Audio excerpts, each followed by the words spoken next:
Welcome to Harivillu vlogs. ఈ రోజు మనము తెలంగాణ స్టైల్లో ఉగాది పచ్చడి చేసుకుందాము.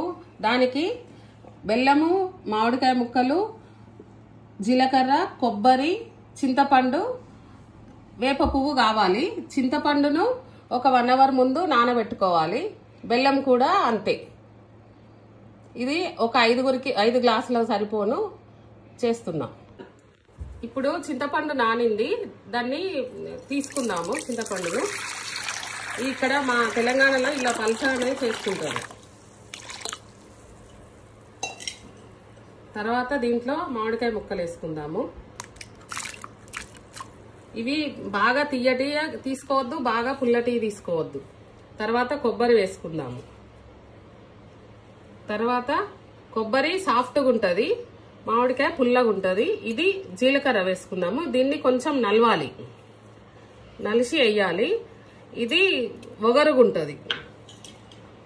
వేప పువ్వు చేదు ఉంటుంది, షడ్రుచులు అంటారు కదా, అట్లా అన్నట్టు. చింతపండు పుల్లగా ఉంటుంది.